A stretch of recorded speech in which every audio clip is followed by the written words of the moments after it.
Assalamualaikum warahmatullahi wabarakatuh.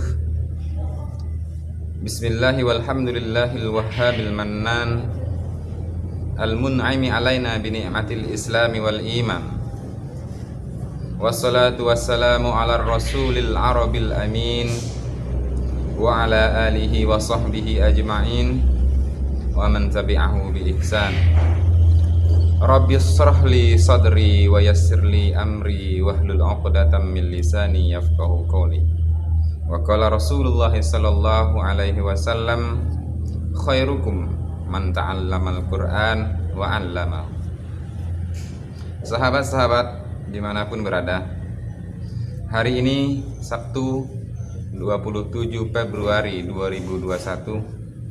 Selamat datang di channel yang sederhana ini. Seperti halnya kita maklumi bersama, selembar daun dan sebatang ranting yang jatuh ke bumi, semua itu tidaklah luput dari pengawasan, ilmu, kudrat dan iradatnya Allah Subhanahu wa Ta'ala yang meliputi segala sesuatunya di setiap peristiwa, kejadian, dan yang mungkin akan terjadi. Semua itu berada di dalam genggamannya.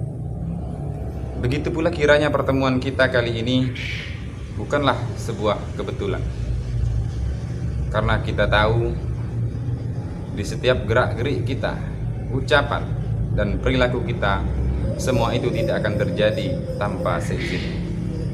Sebab itu mari bersama-sama kita memohon kepada Allah Subhanahu wa Ta'ala, semoga kita tergolong kepada hamba-hambanya yang diridhoi, yang diberi petunjuk dalam menjalani kehidupan ini.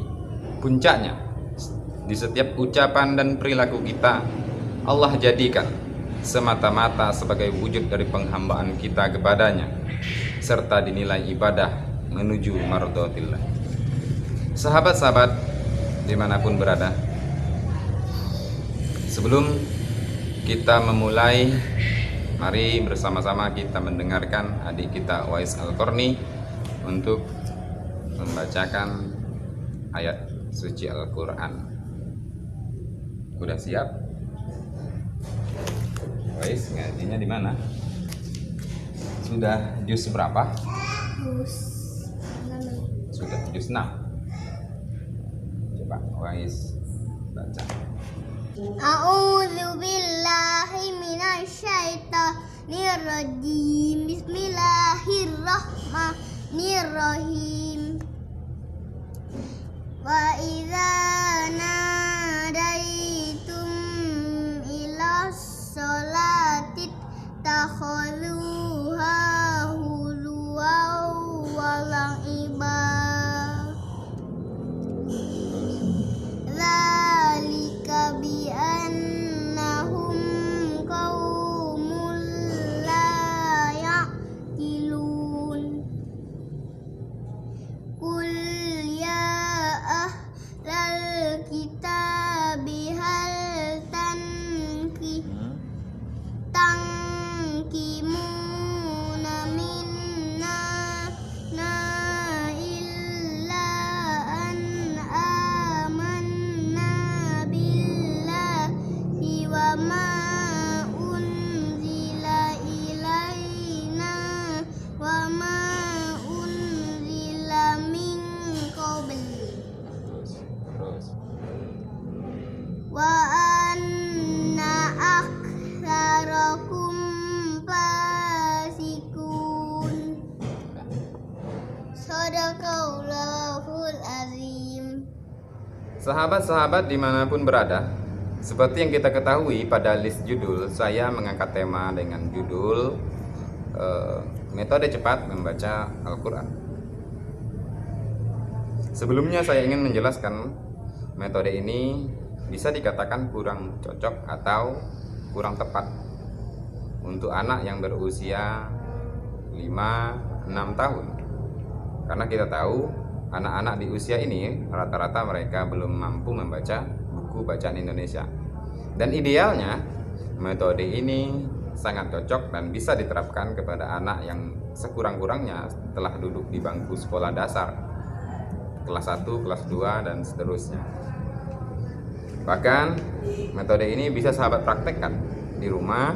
Mungkin saja ada sebagian keluarga sahabat kita yang hingga sekarang belum mampu membaca Al-Quran, akan tetapi mereka bisa membaca buku bacaan Indonesia, dan metode ini saya kira sangat cocok untuk mereka. Sahabat-sahabat dimanapun berada, seperti halnya yang saya katakan di awal tadi, bahwa metode ini kurang tepat untuk anak yang berusia 5-6 tahun.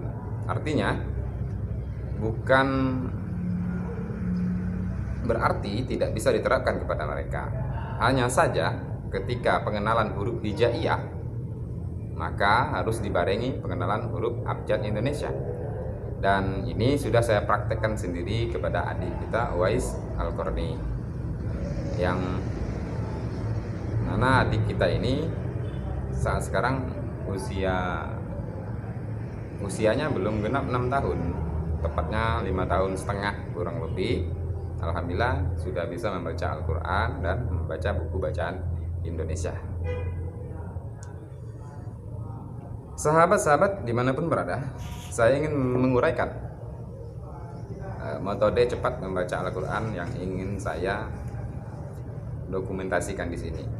Dan insya Allah di video yang akan datang akan kita praktekkan di setiap metode-metode. Yang pertama yaitu pengenalan huruf hijaiyah. Dan di sini saya pribadi lebih memilih menggunakan media papan tulis. Seperti pada video ini, ketika itu kurang lebih pada bulan September 2020. Saat itu Uwais Al-Qarni baru awal-awal mengenal huruf hijaiyah. Dan alhamdulillah kurang lebih 3 bulan, di bulan 12 masuk ke 1 Januari 2021, adik kita Uwais Al-Qarni sudah mampu membaca Al-Quran hingga sekarang. Dan alhamdulillah membaca buku juga bisa, walaupun kadang-kadang belum lancar. Metode yang kedua yaitu persamaan huruf hijaiyah dan abjad Indonesia.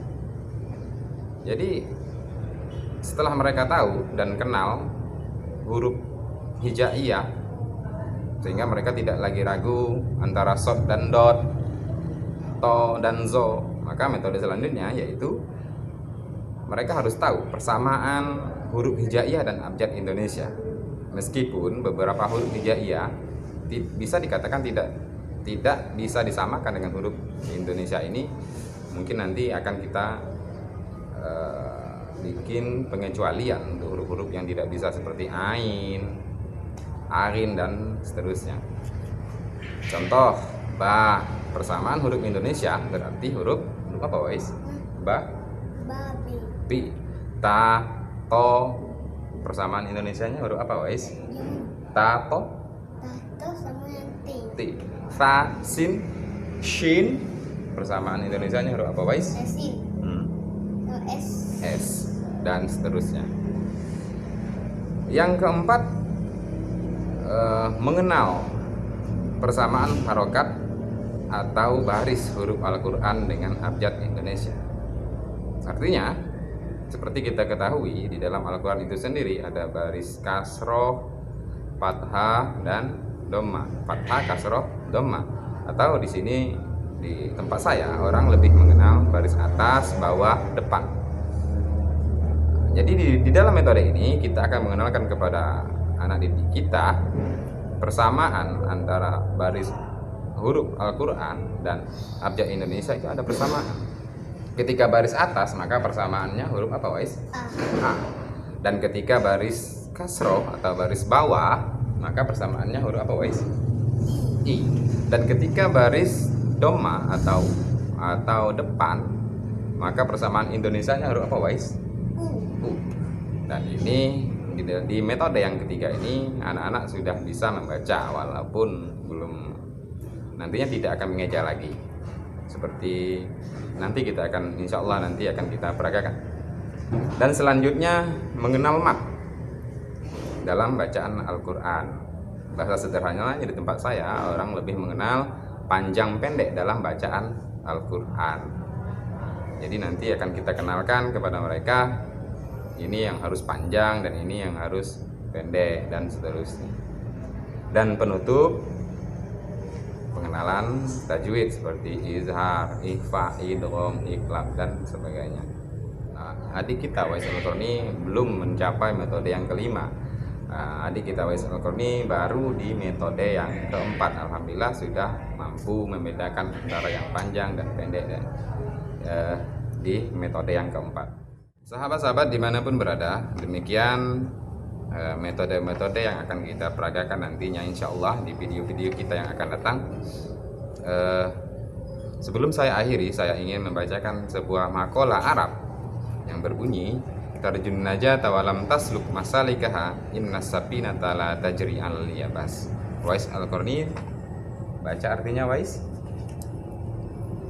Engkau mengharapkan kesuksesan, Terus tapi tidak menempuh jalannya. Sesungguhnya kapal tidak berlayar di atas daratan. demikian sahabat, Wais Al-Qarni membacakan makna dari makalah Arab itu. Engkau mengharapkan kesuksesan tapi tidak menempuh jalan kesuksesan itu. Bagaimana mungkin sebuah kapal bisa berlayar di atas daratan? Demikian sahabat, katakan dengan tegas, tidak ada kata terlambat untuk belajar dan terus belajar membaca Al-Quran. Wassalamualaikum warahmatullahi wabarakatuh.